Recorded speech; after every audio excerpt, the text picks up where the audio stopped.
കണ്ണ് കാണില്ലേ നിനക്ക്? Sir, sorry sir. എവിടെ നിന്നാണാവോ ഇതൊക്കെ കുറ്റം പറിച്ചു വരുന്നത്? ആരാ ഇത്? സർ, ഞാൻ പല്ലവിയുടെ. സർ, നിങ്ങള് ദേവ് മേനോൻ അവന്റെ മുഷിഞ്ഞ വസ്ത്രവും എല്ലാം കണ്ട് അവൻ ഏതോ ജോലിക്കാരനോ ഓഫീസ് ബോയോ ആണെന്നാണ് വിചാരിച്ചത്. പല്ലവി, എനിക്ക് മനസ്സിലായി. സാരമില്ല, ഇത് വിട്ടേക്ക്. എനിക്ക് എന്ത് സംഭവിച്ചാലും സംഭവിക്കട്ടെ. മിണ്ടരുത് നീ.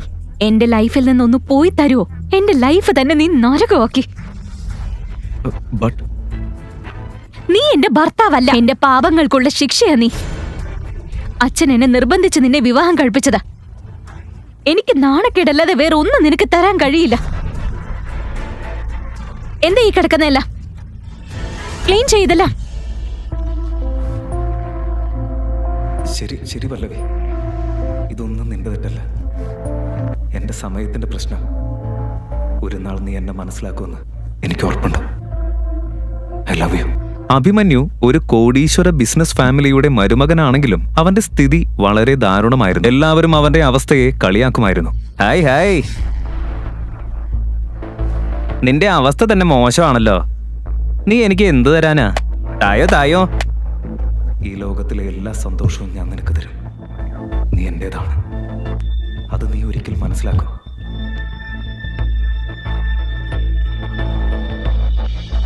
Happy birthday Abhimanyu. നീ കാരണം ഞാൻ എന്റെ ഫ്രണ്ട്സിന്റെ മുമ്പിൽ നാണം കെട്ടു. നിന്നെ ഫോണിൽ വിളിച്ചിട്ടും കിട്ടുന്നില്ല. എവിടെയായിരുന്നു നീ? ഞാൻ ആക്ച്വലി പല്ലവിയുടെ കോൾ വന്നിട്ട് ഞാൻ അവളെ പിക്ക് ചെയ്യാൻ പോയിരുന്നു. അവളുടെ ഫോൺ പോലും സ്വിച്ച് ഓഫ് ആണ്. പല്ലവി ഇപ്പൊ എന്റെ ഒപ്പം ഇല്ല. വാട്ട്? നീ അല്ലേ ഇപ്പൊ പറഞ്ഞത് നീ അവളെ പിക്ക് ചെയ്യാൻ പോയിരുന്നെന്ന്? അതെ, ഞാൻ പറഞ്ഞത് ശരിയാ. പക്ഷെ ഞാൻ അവിടെ എത്തിയപ്പോഴേക്കും അവിടെ ഒരു ക്ലയന്റിന്റെ കൂടെ പോയി. എന്താ? രാത്രി ഇത്രയും നേരമായി എന്നിട്ട് നീ പറയുന്നു പല്ലവി ഏതോ ക്ലയന്റിന്റെ കൂടെയാണെന്ന്. അതുകൊണ്ടാവും നിന്റെ കൂടെ അവള് വരാത്തത്. നിനക്കൊരു നല്ല മരുമകനാകാനോ കഴിഞ്ഞില്ല. ഒരു നല്ല ഭർത്താവെങ്കിലും ആയിക്കൂടെ? ഒരു മണിക്കൂറിനകം പല്ലവി എനിക്കിവിടെ എന്റെ വീട്ടിൽ കാണണം. You understand? ഓക്കേ.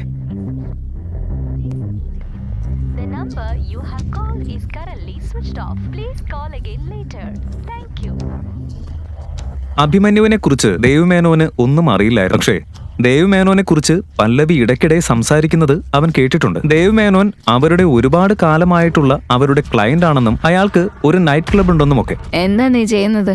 വിടന്നെ, വിട്.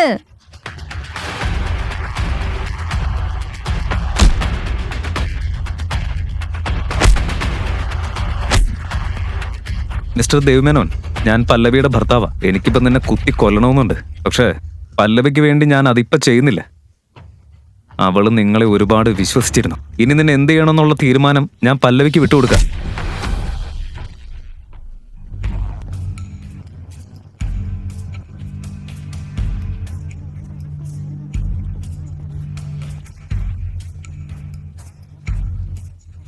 ഞാൻ എങ്ങനെ ഇവിടെ എത്തി? നമ്മൾ വേറെ റൂമിലാ ഉറങ്ങാറെന്ന് നിനക്കറിയില്ലേ? പല്ലവി, നീ ഇന്നലെ നല്ലോണം കുടിച്ചിട്ടുണ്ടായിരുന്നു. നിന്നെ ഇന്നലെ ദേവ്മേനോന്റെ പാർട്ടിയിൽ നിന്ന് ഞാനാണ് ഇവിടേക്ക് കൊണ്ടുവന്നത്. നിന്റെ അവസ്ഥ കണ്ടപ്പോ നിന്നെ ഒറ്റയ്ക്ക് വിടാൻ കഴിഞ്ഞില്ല.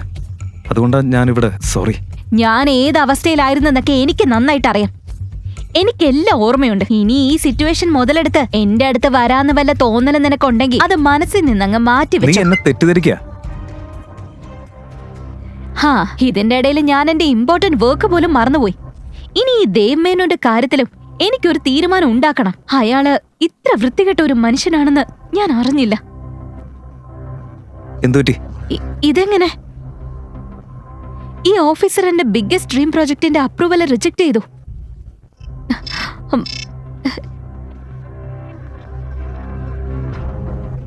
ഹലോ പല്ലവി, നമ്മുടെ കമ്പനിയുടെ ഏറ്റവും ഇമ്പോർട്ടന്റ് ആയ പ്രൊജക്ട് ഞാൻ നിന്നിൽ നിന്നും തിരിച്ചു വാങ്ങുക. കൂടാതെ ഇന്ന് മുതൽ നീ നമ്മുടെ ഫാമിലി ബിസിനസ്സിൽ നിന്നും പുറത്താണ്. നിനക്ക് നിന്റെ വഴി. I hope that's clear. Pallavi, എന്നോട് സംസാരിക്കേ. ആരാ കോളില്? പല്ലവി, വാട്ട്സ് ഹാപ്പനിങ്? മുത്തശ്ശൻ എന്നെ എന്റെ ഡ്രീം പ്രോജക്റ്റിൽ നിന്ന് ഒഴിവാക്കി. അത് മാത്രമല്ല, എന്നെ ഫാമിലി ബിസിനസ്സിൽ നിന്നും പുറത്താക്കുകയും ചെയ്തു. പക്ഷെ അതെങ്ങനെ ശരിയാവും? ഒരു പ്രൊജക്ടിന്റെ പേരിൽ ഒരാളെ കമ്പനിയിൽ നിന്ന് എങ്ങനെ പുറത്താക്കാനാവും? മാത്രമല്ല, അപ്രൂവൽ കിട്ടാത്തത് നിന്റെ മാത്രം തെറ്റാവുന്ന എങ്ങനെയാ? നീ എന്റെ കൂടെ വാ. നമുക്ക് മുത്തച്ഛനൊന്ന് കണ്ട് സംസാരിക്കാം പ്ലീസ്. നോക്ക് പല്ലവി, ഞാൻ ബിസിനസിന്റെ കാര്യത്തിൽ സ്ട്രേറ്റ് ഫോർവേഡാ. ഞാൻ ഈ തീരുമാനം എടുത്തത് ദേഷ്യത്തിന്റെ പുറത്തോ ഏതെങ്കിലും ഇമോഷന്റെ പുറത്തോ അല്ല. ഈ ബിൽഡിംഗ് പ്രൊജക്ട് നമ്മുടെ കൺസ്ട്രക്ഷൻ കമ്പനിയുടെ ഒരു സ്വപ്നമായിരുന്നു. അതുകൊണ്ട് ഞാൻ ഈ പ്രൊജക്ട് നിന്റെ കസിൻ ജീവനയിൽ ഇന്ന് മുതൽ ഈ പ്രൊജക്ട് അവൻ ഹാൻഡിൽ ചെയ്യും. നിനക്ക് വീട്ടിൽ സുഖമായിട്ടിരിക്കാം. മുത്തശ്ശ, ഈ പ്രോജക്റ്റ് എന്റെ സ്വപ്നമായിരുന്നു. ഈ ഓഫീസർ എന്തുകൊണ്ട് അത് അപ്രൂവൽ ചെയ്യാത്തതെന്ന് എനിക്ക് അറിയില്ല. പക്ഷെ എങ്ങനെയെങ്കിലും ഈ പ്രോജക്റ്റിന്റെ അപ്രൂവൽ ഞാൻ നേടിയെടുക്കും. ഞാൻ മുത്തശ്ശന് പ്രോമിസ് ചെയ്യുന്നു, ആ പ്രോജക്റ്റ് ജീവന് കൊടുക്കുന്നതിന് മുമ്പ് എനിക്ക് ഒരു അവസരം കൂടി തരൂ പ്ലീസ്. ഓക്കെ, പക്ഷെ ഈ ജോലി നീ ഇന്ന് തന്നെ തീർക്കണം. താങ്ക് യു മുത്തശ്ശ. മിസ്റ്റർ സക്സേന, നിങ്ങളോട് ഒരു കാര്യം ചോദിക്കാനുണ്ടായിരുന്നു. അതെ, ഇരിക്കൂ, പറയൂ. എന്തെങ്കിലും ഇമ്പോർട്ടന്റ് ആണോ? നമ്മുടെ കമ്പനിയുടെ എല്ലാ ബിൽഡിംഗ്സിന്റെയും ഡോക്യുമെന്റ്സ് കറക്റ്റാ. എല്ലാ റൂൾസും ഫോളോ ചെയ്തിട്ടുണ്ട്. എന്നിട്ടും ഞങ്ങൾക്ക് അപ്രൂവൽ കിട്ടിയില്ല. അതിന്റെ കാരണം എന്താന്ന് ഒന്ന് പറയാമോ? അത് ഞാൻ പറഞ്ഞിട്ടാണ് അങ്ങനെ ചെയ്തത്. കമ്പനി നീ? അതെ, ഞാൻ തന്നെ. ഞാൻ ഇവിടെയാണ് വർക്ക് ചെയ്യുന്നത്. നീ ഇപ്പൊ സംസാരിക്കുന്ന സക്സേന എന്റെ ഭർത്താവാ. പിന്നെ നിങ്ങൾക്ക് ഈ അപ്രൂവൽ വേണമെന്ന് ഞാൻ മനസ്സിലാക്കിയപ്പോ ഞാൻ തന്നെയാ അത് കൊടുക്കരുതെന്ന് പറഞ്ഞത്. ഇന്ന് എന്റെ ഹസ്ബൻഡിന്റെ പൊസിഷൻ വെച്ച് നിങ്ങളുടെ വർക്ക് നടത്താനും നടത്താതിരിക്കാനും അധികാരമുണ്ട്. പിന്നെ നിങ്ങൾ ഭയങ്കര റിച്ച് അല്ലേ കാമിനി? നീ തെറ്റിദ്ധരിച്ചിരിക്ക.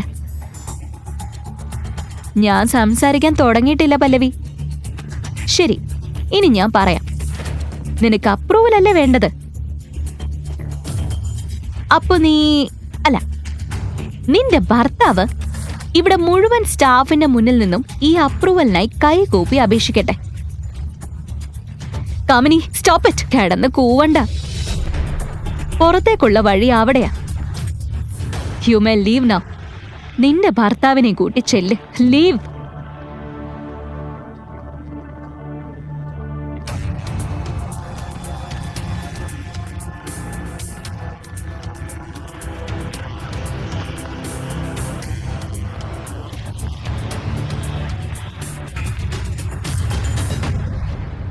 അവൻ നിന്നെ ഇത്രയും സ്നേഹിക്കുന്നുണ്ട്. നിനക്കായി എന്തും ചെയ്യും.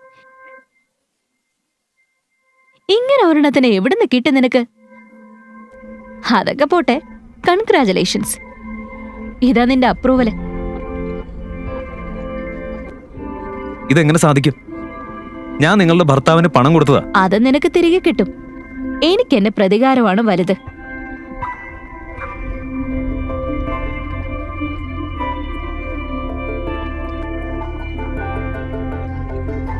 അഭിമന്യു,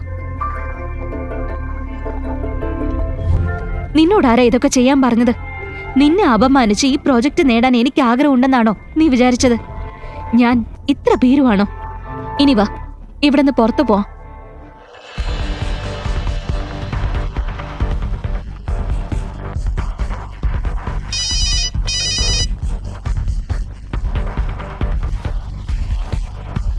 എന്തിനാ നീ എന്നെ ഇങ്ങനെ വിളിച്ചുകൊണ്ടിരിക്കുന്നത്? നിങ്ങളുടെ തീരുമാനത്തെക്കുറിച്ച് നിങ്ങൾ ആലോചിച്ചോ? യങ് മാസ്റ്റർ, എന്നെ ഇങ്ങനെ പിന്തുടരരുതെന്ന് എത്ര തവണ ഞാൻ പറഞ്ഞിട്ടുണ്ട്. ഞാനൊരു റിച്ച് മാൻ ആണെന്ന് ഇവിടെ ആരും അറിയരുത്, മനസ്സിലായോ? ഫോൺ വെക്കേ.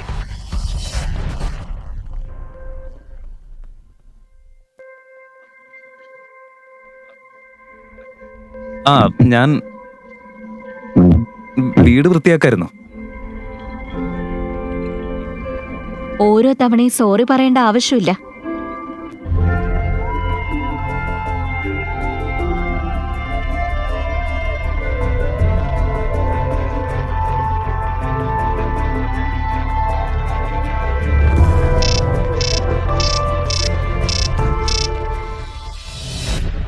പല്ലവി, പല്ലവി, നിന്റെ അച്ഛനൊരു ആക്സിഡന്റ് ആയി.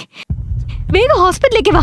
നിർത്ത്, ബൈക്ക് നിർത്ത് പ്ലീസ്. വേഗം സിറ്റി ഹോസ്പിറ്റലിലേക്ക് വിട്. അച്ഛന് ആക്സിഡന്റ് ആയി. മോം, പല്ലവി, നിന്റെ അച്ഛൻ. വിഷമിക്കണ്ട അമ്മ, അച്ഛനൊന്നും സംഭവിക്കില്ല. Doctor sir, hello doctor sir, ഇപ്പോൾ അദ്ദേഹത്തിന്റെ കണ്ടീഷൻ എന്താണെന്ന് പറയാമോ? ഇവിടെ കൊണ്ടുവന്നപ്പോൾ അയാളുടെ അവസ്ഥ വളരെ മോശമായിരുന്നു. ഇപ്പോൾ കണ്ടീഷൻ സ്റ്റേബിൾ ആണ്. പല്ലവി, നീ ഒരു കാര്യം ചെയ്യ്, നീ അമ്മയും കൂട്ടി വീട്ടിലേക്ക് പോ. അങ്കിളിനെ ഞാൻ നോക്കിക്കോളാം. ഇത്ര മോശ അവസ്ഥയില് അച്ഛനെ വിട്ട് ഞാൻ എങ്ങോട്ടും വരില്ല. പല്ലവി, അങ്കിൾ എനിക്ക് ദൈവം പോലെയാ. ഞാൻ ഏറെ കടപ്പെട്ടിരിക്കുന്ന ആളാ. ഞാൻ നല്ലോണം നോക്കിക്കോളാം. എല്ലാം ഞാൻ മാനേജ് ചെയ്യും. പ്ലീസ് നീ വീട്ടിലേക്ക് പോ. Okay, thank you. നോക്ക്, മിസ്റ്റർ രവിചന്ദ്രന്റെ അവസ്ഥ പെട്ടെന്ന് വളരെ മോശമായിട്ടുണ്ട്. നമുക്ക് എത്രയും പെട്ടെന്ന് തന്നെ ഓപ്പറേഷൻ നടത്തണം. ഡോക്ടർ, നിങ്ങളല്ലേ പറഞ്ഞത് കണ്ടീഷൻ സ്റ്റേബിൾ ആണെന്ന്? ഇപ്പൊ എന്നിട്ട് പെട്ടെന്ന് എന്ത് പറ്റി? ഇപ്പൊ ഒന്നും പറയാൻ പറ്റില്ല. ഓപ്പറേഷൻ ചെയ്യാതെ വിട്ട അദ്ദേഹത്തിന്റെ ജീവൻ തന്നെ അപകടത്തിലാവും. പ്ലീസ്, എന്നാൽ ഉടനെ ഓപ്പറേഷൻ സ്റ്റാർട്ട് ചെയ്തോളൂ. Okay, fine. നിങ്ങൾ ആദ്യം കുറച്ച് ഡോക്യുമെന്റ്സ് സൈൻ ചെയ്ത് തരേണ്ടി വരും. പിന്നെ 15 ലക്ഷം രൂപ ഡിപ്പോസിറ്റ് ബില്ലും അടയ്ക്കണം. ഞങ്ങൾ ഓപ്പറേഷനുള്ള തയ്യാറെടുപ്പുകൾ ചെയ്യാം. എന്താ? 15 ലക്ഷം? 15 ലക്ഷം എന്ന് കേട്ടപ്പോൾ അഭിമന്യു അല്പം ടെൻഷനായി.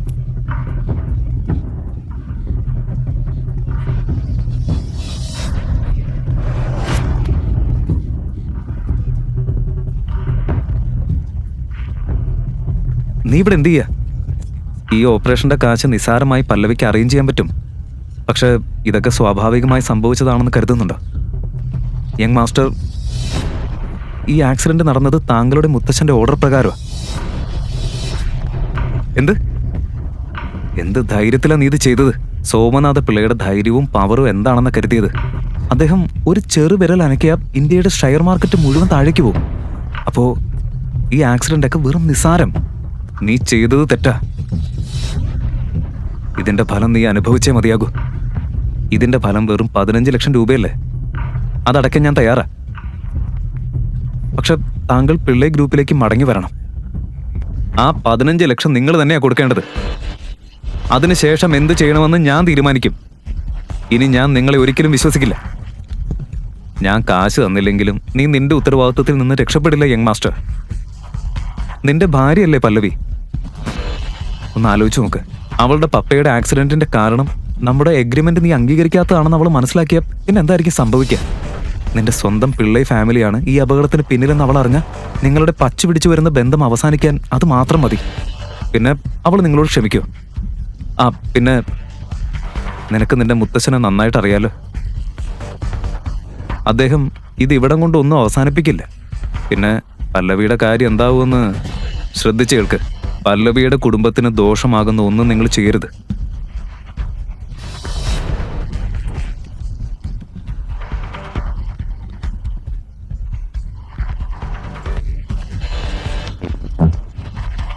നിങ്ങൾ പറയുന്നത് പോലെ ഞാൻ ചെയ്യാൻ തയ്യാറാ. പ്ലീസ്, ഇനി നിങ്ങൾ പോ. Thank you. It's okay.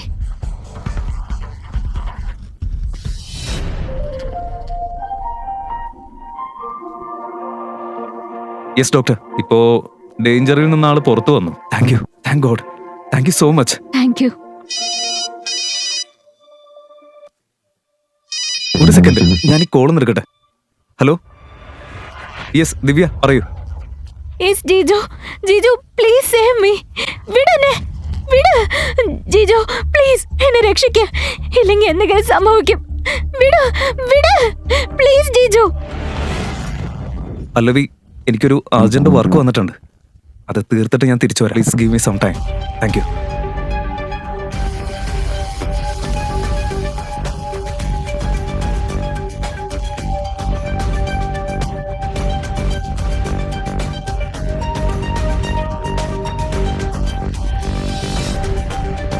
Dev മേനോനോട് പണി തുടങ്ങാൻ പറ.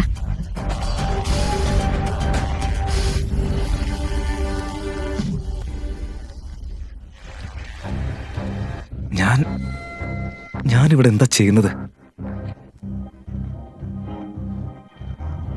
പല്ലവിയുടെ അച്ഛൻ ഹോസ്പിറ്റലിലല്ലേ? എന്റെ ഫോൺ ദിവ്യയെ വിളിക്കണം. ദിവ്യ, ഫോൺ എടുക്ക്. ഹലോ ദിവ്യ, നീ എവിടെ? ഇന്നലെ രാത്രി ഞാൻ മേനോന്റെ പാർട്ടിയിലെത്തിയപ്പോ നീ അവിടെ ഉണ്ടായിരുന്നില്ല. അതിനുശേഷം ആരോ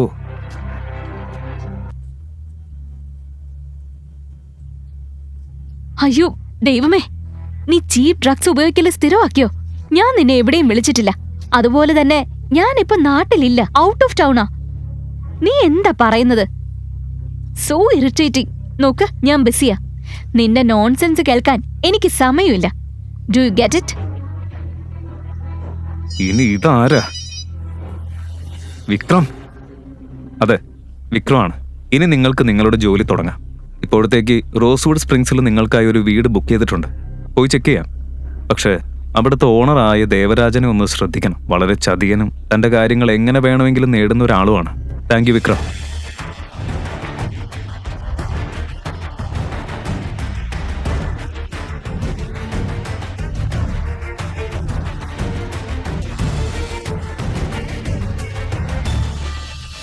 ഹൗസ് റോസ്വുഡില് അവിടെ 50 കോടിക്ക് താഴെ ഒരു ഫ്ലാറ്റ് പോലും കിട്ടില്ലല്ലോ.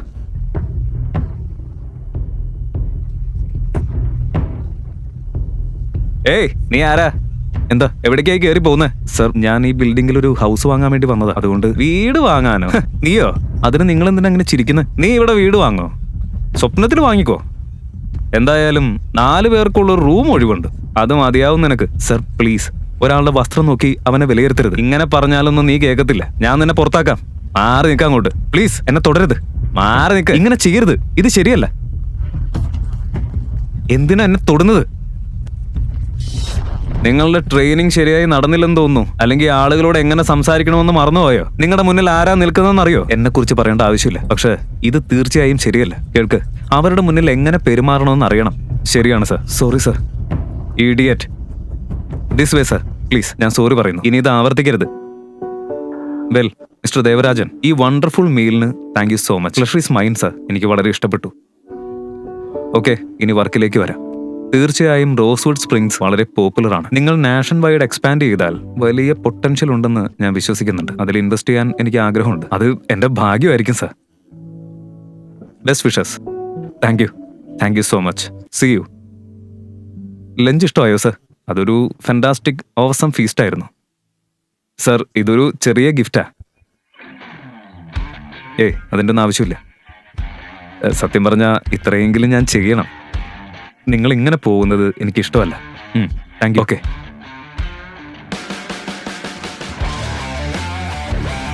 Let's start. കാർ എടുക്ക. ഇത് ദേവരാജന്റെ കാറാണോ? ഈ കാർ റെന്റ് ചെയ്യാൻ പോലും അവന്റെ സ്റ്റാറ്റസ് പോരാ. അവര് തമ്മിൽ എന്തോ ബന്ധമുണ്ട്. അഭിമന്യു, ഇതെല്ലാം എന്താ? ഇങ്ങനെ എക്സ്പെൻസീവ് കാർ റെന്റ് ചെയ്യേണ്ട ആവശ്യം എന്തായിരുന്നു? ഇല്ല, ടെൻഷൻ അടിക്കണ്ട. ഇതൊരു ഫ്രണ്ടിന്റെ കാറാ. നീ വാ, പോവാം.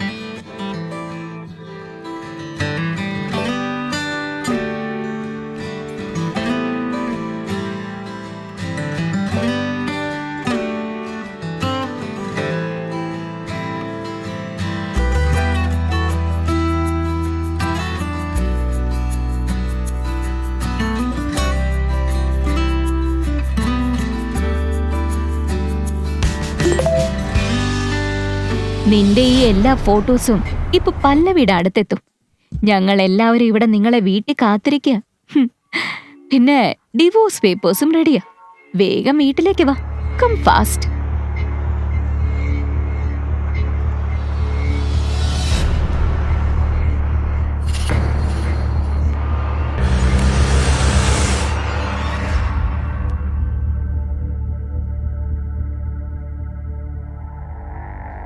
അവിടെ തന്നെ നിക്ക്. അഭിമന്യു, ഇനി ഒരു അടിയെങ്കിലും എന്റെ വീട്ടിലേക്ക് വയ്ക്കരുത്. ഇത്രയും കാലം നീ ഒരു പാഴായിരുന്നു. ഇപ്പൊ ഈ കുടുംബത്തിന് നീ ഒരു നാണക്കേടും കൂടിയായി. എന്റെ മകളെ വഞ്ചിക്കാൻ നിനക്ക് എങ്ങനെ ധൈര്യം വന്നു? ഇത് മുഴുവൻ കള്ളമാണ്. ഈ ഫോട്ടോസിൽ കാണുന്നത് പോലെ ഒന്നുമല്ല. അത് ഞാൻ പോലുമല്ല. നോൺസെൻസ്. ഈ ഫോട്ടോ കണ്ട വ്യക്തമാണ് അത് നീ തന്നെയാണ്. പല്ലവി, ദയവ് ചെയ്ത് എന്നെ വിശ്വസിക്കേ. ഇത് ഞാനല്ല. ഇതെല്ലാം കള്ളോ. നമ്മുടെ റിലേഷൻഷിപ്പ് തകർക്കാൻ വേണ്ടി ആരോ ശ്രമിക്കുന്നുണ്ട്. ഇത് അവരുടെ കോൺസ്പിറസിയാ. ഞാൻ നിന്നോട് ഇങ്ങനെ ചെയ്യില്ല, ഒരിക്കലും ചെയ്യില്ല. ഓ, എന്നാ സത്യം എന്താന്ന് പറയ്. പണത്തിനായി നീ ഈ വിവാഹം കഴിച്ചതല്ലേ?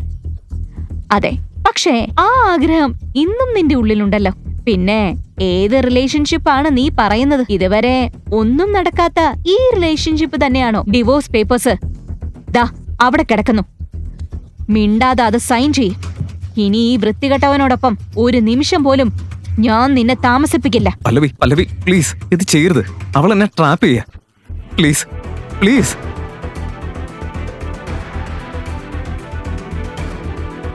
പല്ലവി അഭിമന്യുവിനെ ഡിവോഴ്സ് ചെയ്യുമോ? അല്ലെങ്കിൽ കഥയിൽ ഒരു പുതിയ ട്വിസ്റ്റ് ഉണ്ടാകുമോ? സത്യം പറഞ്ഞ് അഭിമന്യുവിന് ഈ ഡിവോഴ്സ് നിർത്താനാകുമോ? എന്തുകൊണ്ടായിരിക്കും പല്ലവിയുടെ അച്ഛൻ അഭിമന്യുവിനെ തന്നെ വിവാഹത്തിനായി തിരഞ്ഞെടുത്തത്? നിരവധി രഹസ്യങ്ങൾ പുറത്തു വരാനിരിക്കുകയാണ്. ഇതറിയാൻ പോക്കറ്റ് FM ഡൗൺലോഡ് ചെയ്ത് കേൾക്കൂ the boss. Download pocket FM app. Link in description.